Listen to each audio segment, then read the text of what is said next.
ये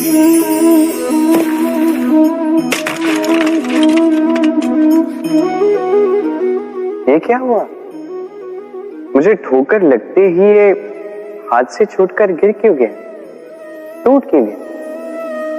अब आप कहेंगे ये तो ऐसा ही होता है इस जीवन में, इस संसार में। ठोकर लगने के पश्चात हमारे हाथ जो भी होता है वो छूट जाता है, जो बनता है वो टूट ही जाता है। किंतु क्या ये सत्य है?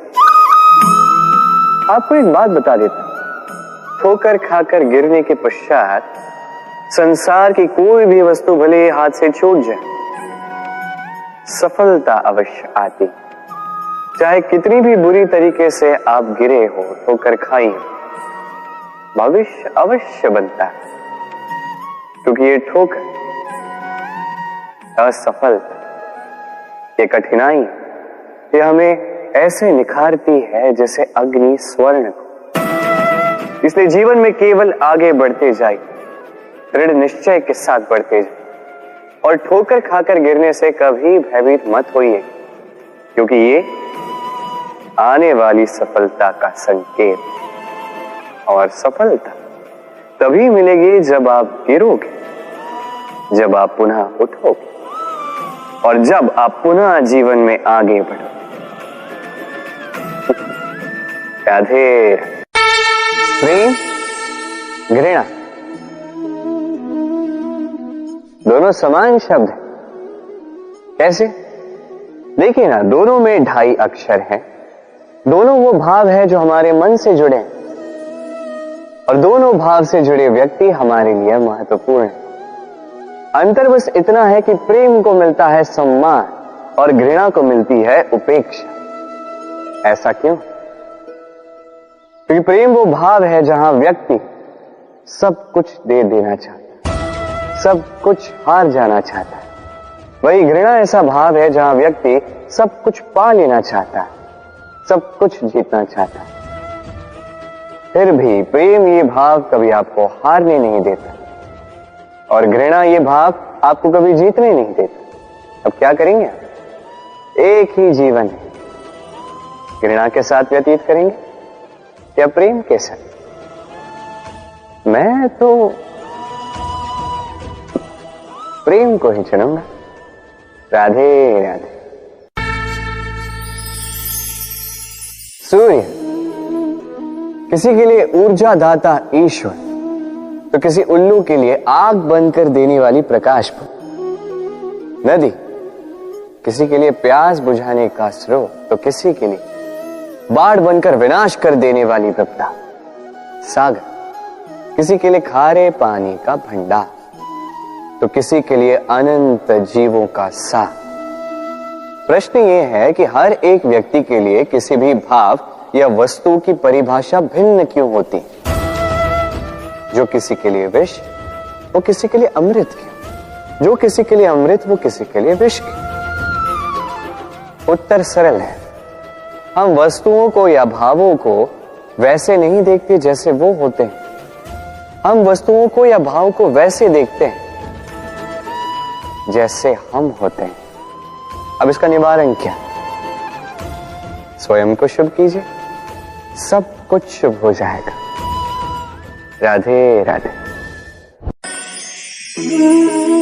चलिए एक प्रश्न करता हूं। किसी व्यक्ति से पूछिए, क्या वो मूर्ख, आलसी, अविवेकी, असफल इन नामों से स्वयं की पहचान करवाना चाहेगा?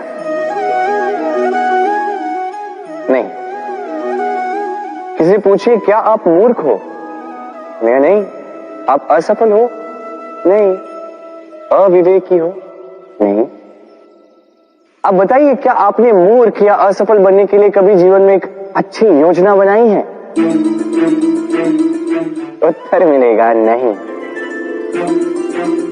क्योंकि कोई भी योजना नहीं बनाई जा सकती जिससे आप मूर्ख या असफल बने। व्यक्ति मूर्ख या असफल तब बनता है जब वो योजना ही नहीं बनाता। देखिए, छोटा सा जीवन, इसे नियोजित करें ताकि अधिक से अधिक लोगों को आप जोड़ सके, अधिक से अधिक प्रसन्नता पा सके, अधिक से अधिक सफलता प्राप्त कर सके, अधिक से अधिक लोगों का मार्गदर्शन करके उनका कल्याण कर सके। असफल रहकर घर पे बैठने से अच्छा ही है कि आप एक योजना बनाकर असफल हो, क्योंकि तब आपके पास एक और विकल्प होगा, एक नई योजना बनाने का, उसे साकार करने का। कि कोई न कोई योजना तो होगी जो आपको आपके लक्ष्य तक पहुंचा दे। क्यों? राधे राधे। सत्य और असत्य दोनों में अंतर क्या है? अंतर है तो केवल अक। अब अ से होता है आरंभ, अ से होता है अंत। सत्य वो है जहां सारे मार्गों का आरंभ होता है, असत्य वो जहां सारे मार्गों का अंत होता है। अब इनके पांव तो नहीं होते, किंतु फिर भी ये निशान छोड़ ही जाते हैं। सत्य वो निशान छोड़ता है जो एक उत्तम उज्जवल उदाहरण बनता है, और असत्य वो उदाहरण छोड़ता है जो एक कलंकित इतिहास बन जाता है। अब आप आने वाले समय के लिए कौन सा निशान छोड़ेंगे? निर्णय पूर्णतः आपका है। राधे राधे। कभी आपने सोचा है हमें जीवा के साथ साथ कान क्यों मिले? अब आप कहेंगे सरल सी बात है, ताकि हम बात करने के साथ ही सुनना भी सीख लें। अब इसका एक और तात्पर्य है। पहले मुझे बताइए, स्वयं की प्रशंसा सुनना किस किस को अच्छा लगता है? सभी को अच्छा लगता है। अब यही है सा। यदि इन कानों से आप स्वयं की प्रशंसा सुनना चाहते हैं तो सर्वप्रथम इस जीवा से दूसरों की प्रशंसा करना सीखें। अब प्रशंसा के विषय में एक अत्यंत महत्वपूर्ण बात आपको बता देता हूं। कभी किसी की प्रशंसा यदि आप करते हैं तो सर्वप्रथम उस व्यक्ति का उत्साह बढ़ जाता है। तत्पश्चात स्वयं यदि झांक कर देखें तो इस मन में भी संतोष और प्रसन्नता आ जाती है, और एक बार ये मन प्रसन्नता से भर जाए, तत्पश्चात कोई प्रशंसा करे या ना करे, कोई अंतर नहीं पड़ता। इसलिए सदैव दूसरों का मान करें, आदर करें, उनकी प्रशंसा करें, प्रसन्नता बांटें। जिनमें जो भी अच्छाइयां हैं उन्हें बताएं, उन्हें स्मरण करवाएं कि वो भी अच्छे हैं, उनका उत्साह बढ़ाएं, वो जीवन में आगे बढ़ेंगे और ये जीवन आपको कभी पीछे नहीं रहने देगा। राधे राधे। हम में ऐसा कोई नहीं होगा जिसने वृक्षों को ना देखा, वृक्षों पे इन पक्षियों को ना देखा, इनके घोंसलों को ना देखा, इन पक्षियों को अपने छोटे छोटे बच्चों को भोजन कराते ना देखा। संसार का सबसे ममत्व वाला दृश्य होता है।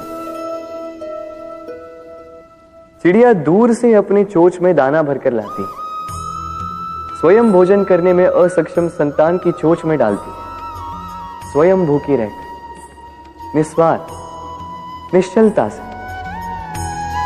और जब संतान के पंख निकल आते हैं वो उसे उड़ना सिखाती और उसके पश्चात उसे स्वतंत्र कर देती है अपना जीवन जीने के लिए, इस आकाश में उड़ान भरने के लिए। और हम मनुष्य क्या करते हैं? जिस संतान को हम पंछी की भांति पालते हैं, उसके पंख निकलते ही हम उसे बांध देते हैं, ये सोच के कि कहीं वो दूर उड़कर न चली जाए। ऐसा नहीं कि इस स्थिति में माता पिता को संतान से प्रेम नहीं है, अवश्य है, किंतु इसमें प्रेम पर मोह भारी पड़ जाता है, जो स्वयं अपने और संतान के भविष्य के बीच में बाधा बन जाता है।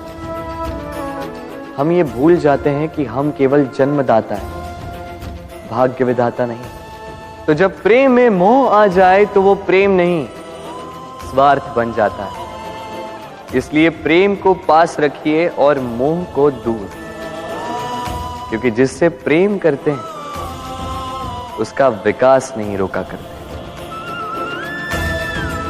राधे राधे। भूल और मनुष्य, इन दोनों का संबंध कुछ वैसा है जैसा पंख और चिड़िया का, जैसा धारा और नदिया का। यदि भूल मनुष्य के स्वभाव का इतना महत्वपूर्ण अंग है तो आप सोचिए, इस पर लज्जा क्यों?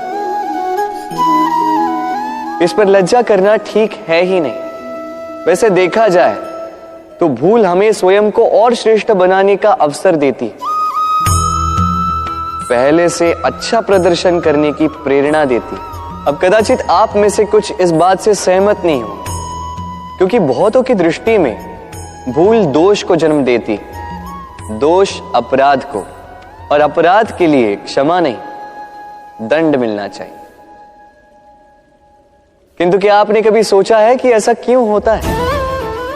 क्या कारण है इसका? इसका कारण है भूल स्वीकार करने से बचना। यदि आप कोई भूल करोगे और उसे स्वीकारोगे नहीं, तो वो भूल दोष में बदल जाएगी और वो दोष अपराध। तो साहस रखिए, अपनी भूल को स्वीकार करना अपनी भूल को सुधारने की दिशा में सबसे पहला कदम होता है। और स्मरण रखिएगा, यदि कुछ अपराध है तो वो है समय पे अपनी भूल ना स्वीकार। राधे राधे।